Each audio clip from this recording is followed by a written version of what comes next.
Granted.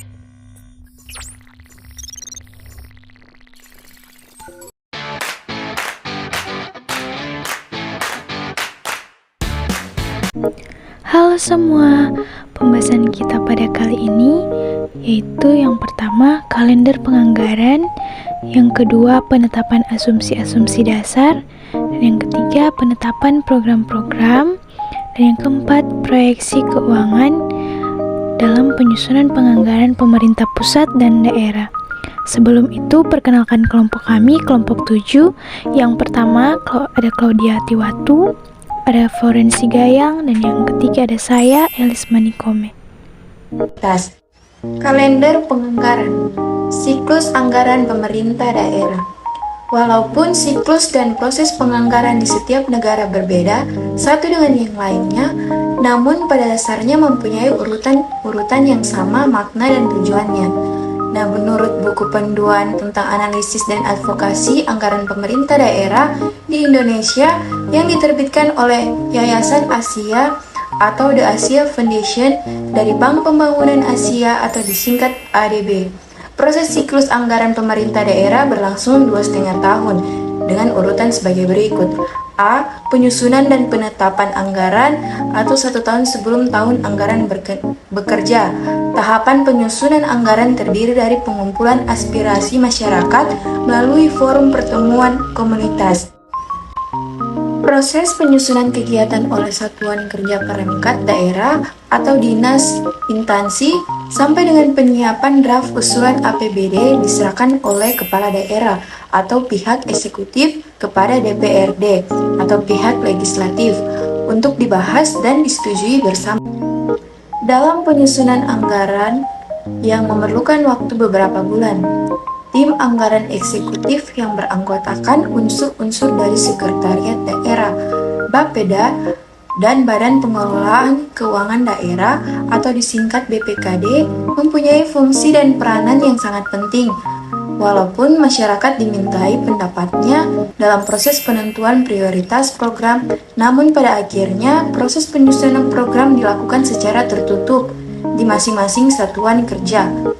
Penetapan anggaran merupakan tahapan yang dimulai ketika pihak eksekutif menyerahkan usulan anggaran kepada pihak legislatif. Nah, pada umumnya, proses ini ditandai dengan pidato dari kepala daerah, berupa bupati atau wali kota, di hadapan anggota DPRD. Selanjutnya, DPRD akan melakukan pembahasan untuk beberapa waktu. Selama masa pembahasan akan terjadi diskusi antara pihak panitia anggaran legislatif dengan tim anggaran eksekutif, di mana pada kesempatan ini pihak legislatif bersekempatan untuk menanyakan dasar-dasar kebijakan eksekutif dalam membahas usulan anggaran tersebut. Yang B. Pelaksanaan anggaran atau 1 tahun saat anggaran berjalan. Pelaksanaan anggaran adalah tahap yang dimulai sejak APBD disahkan melalui peraturan daerah pada akhir tahun sebelum anggaran baru dimulai.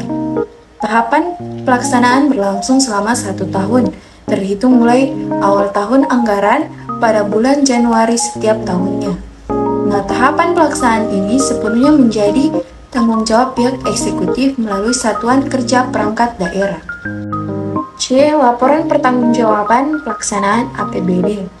Tahapan ini mencakup antara penyiapan laporan semester pertama dan laporan tahunan termasuk penilaian atas pelaksanaan anggaran untuk waktu 1 tahun, anggaran yang bersangkutan. Tahapan pemeriksaan terdiri dari pemeriksaan internal yang dilakukan oleh Bawasda dan BPKP untuk pembelanjaan yang menggunakan APBN, serta pemeriksaan eksternal oleh Badan Pemeriksa Keuangan atau disingkat BPK. Dalam bentuk diagram, siklus anggaran pemerintah daerah adalah sebagai berikut. 1. Penyusunan dan penetapan anggaran. Yang kedua, pelaksanaan anggaran dalam 1 tahun. Yang ketiga, penanggung jawaban pelaksanaan APBD yang dilakukan setengah tahun. Penetapan asumsi dasar. Nah, asumsi dasar ekonomi makro atau biasa disebut dengan ADEM adalah indikator utama ekonomi makro yang digunakan sebagai acuan dalam menyusun berbagai komponen postur APBN. Nah, penyusunan ADEM mengacu pada sasaran pembangunan dan juga tetap memperhatikan perkembangan perekonomian terkini baik domestik maupun internasional. Nah, asumsi dasar terdiri dari yang pertama, pertumbuhan ekonomi indikator yang menunjukkan aktivitas perekonomian dalam menghasilkan tambahan pendapatan masyarakat pada suatu periode tertentu. Yang kedua, inflasi. Nah, inflasi adalah situasi kenaikan harga secara umum dan terus-menerus dalam jangka waktu tertentu yang terjadi secara meluas pada banyak aspek barang, bukan pada satu atau dua barang saja. Nah, yang ketiga, nilai tukar. Nah, penentuan nilai APBN selalu berdasarkan pada asumsi nilai tukar karena dalam APBN terdapat komponen belanja pembayaran bunga utang luar negeri yang harus dibayarkan dalam mata uang asing. Nah, yang keempat yaitu suku bunga SBN 10 tahun. Nah, suku bunga SBN merupakan suku bunga surat utang negara atau SUN. Nah, SUN digunakan oleh pemerintah untuk membiayai defisit APBN serta menutup kekurangan kas jangka pendek dalam periode 1 tahun anggaran. Yang kelima yaitu harga minyak mentah Indonesia atau Indonesia Crude Price. Ya, harga minyak mentah yang melebihi dari asumsi yang ditetapkan pada APBN akan berpengaruh pada pelaksanaan APBN. Coba mempengaruhi APBN baik dari sisi pendapatan maupun dari sisi belanja. Yang keenam yaitu lifting minyak dan gas. Nah, lifting minyak dan gas adalah produksi minyak dan gas siap jual dan juga dikatakan sebagai satuan biaya untuk membawa 1 barel minyak mentah ke atas permukaan tanah. Nah, lifting minyak dan gas bumi menjadi tolak ukur utama kinerja industri hulu migas karena langsung mempengaruhi penerimaan negara. Nah, selanjutnya penetapan program-program. Nah, program menggariskan tindakan yang akan dilakukan oleh pihak mana, bila mana, dan di mana. Ditetapkan juga asumsi, komitmen, dan bidang yang akan dipengaruhi. Nah, sebuah program dapat mencakup tujuan, kebijakan, prosedur, metode, standar, dan anggaran. Akan tetapi tidak semua kategori tersebut perlu termasuk di dalamnya. Nah, program adalah suatu kegiatan yang berfungsi untuk membahas dan menentukan kegiatan yang harus dilakukan dalam usahanya untuk mencapai tujuan anggaran yang telah ditetapkan. Nah, program disusun terlebih dahulu sebelum anggaran disusun. Nah, suatu program biasanya disusun dalam beberapa tahun, sedangkan anggaran biasanya disusun dalam 1 tahun. Nah, dalam program perlu ditetapkan asumsi-asumsi atau anggapan-anggapan yang menjadi dasar perencanaan. Misalnya, yang pertama, inflasi tidak lebih dari 10%. Yang kedua, politik, sosial, budaya, dan keamanan stabil. Yang ketiga, pemerintah tidak mengeluarkan peraturan baru yang dapat mempengaruhi perencanaan secara signifikan. Yang keempat, harga bahan baku tidak naik lebih dari 10% dibandingkan tahun lalu. Nah, program umumnya berupa kegiatan pokok yang akan dilaksanakan organisasi untuk melaksanakan strategi yang telah ditetapkan. Ya, beberapa istilah program pemerintah. Yang pertama, program prioritas adalah program yang bersifat signifikan dan strategis untuk mencapai prioritas nasional. Yang kedua, program kementerian atau lembaga. Yang selanjutnya disebut program adalah penjabaran kebijakan kementerian atau lembaga di bidang tertentu yang dilaksanakan dalam bentuk upaya yang berisi satu atau beberapa kegiatan dengan menggunakan sumber daya yang disediakan untuk mencapai hasil yang terukur sesuai dengan misinya dan dilaksanakan instansi atau masyarakat dalam koordinasi kementerian atau lembaga yang bersangkutan. Yang ketiga, program spesifik adalah program yang hanya dilaksanakan oleh satu unit kerja eselon 1 dalam satu kementerian atau lembaga. Yang keempat, program lintas kementerian atau lembaga yang selanjutnya disebut program lintas K atau L adalah program yang bersifat lintas antar kementerian atau lembaga. Proyeksi keuangan. Proyeksi keuangan menurut Hasman 2010 merupakan bagian integral dalam sistem perencanaan dan pengendalian suatu organisasi. Organisasi membutuhkan proyeksi keuangan agar dapat memprediksi kondisi di masa depan secara efektif. Melalui prediksi tersebut, manajemen dapat mengambil keputusan yang tepat untuk perkembangan organisasi di masa mendatang.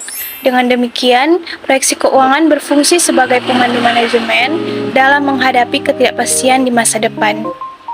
Osman 2010 juga menyebutkan bahwa proyeksi keuangan adalah kombinasi analisis statistik dan pengetahuan untuk membangun perkiraan yang dapat diterima organisasi dalam perencanaan bisnisnya.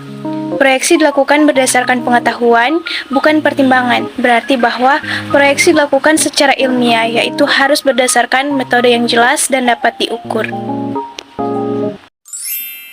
Government Finance Officer Association Best Practice 2014 merekomendasikan untuk melakukan analisis awal dalam proses proyeksi penganggaran. Analisis tersebut mencakup pemeriksaan data historis dan kondisi ekonomi yang relevan.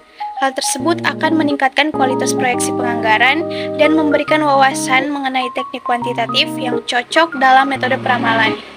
Dalam proyeksi akan dicari pola atau tren yang bersifat konsisten. Salah satu hal yang penting dalam proyeksi belanja kementerian negara dan lembaga adalah proyeksi untuk menentukan besaran anggaran yang diperlukan untuk keperluan belanja operasional, yang merupakan pengeluaran yang bersifat wajib untuk menjamin keberlangsungan proses kinerja instansi. Pada Direktorat Jenderal Anggaran, metode yang digunakan dalam perhitungan proyeksi belanja operasional kementerian lembaga untuk menyusun pagu indikatif menggunakan dua jenis pendekatan. Pendekatan pertama menggunakan realisasi belanja kementerian lembaga 2 tahun sebelum tahun anggaran yang direncanakan sebagai dasar perhitungan proyeksi kebutuhan belanja operasional. Sedangkan pada pendekatan kedua, dasar proyeksi alokasi belanja operasional menggunakan angka alokasi anggaran pada APBN 1 tahun sebelum tahun anggaran yang direncanakan. Proyeksi keuangan dan belanja daerah merupakan kelengkapan dokumen perencanaan daerah untuk melakukan analisis keuangan daerah. Proyeksi ini akan digunakan sebagai dasar penentuan kebijakan keuangan daerah yang tidak terlepas dari kebijakan desentralisasi dan otonomi daerah yang dilakukan dengan menekankan pada prinsip money follow function sebagai konsekuensi hubungan keuangan antara pemerintah pusat dengan pemerintah daerah.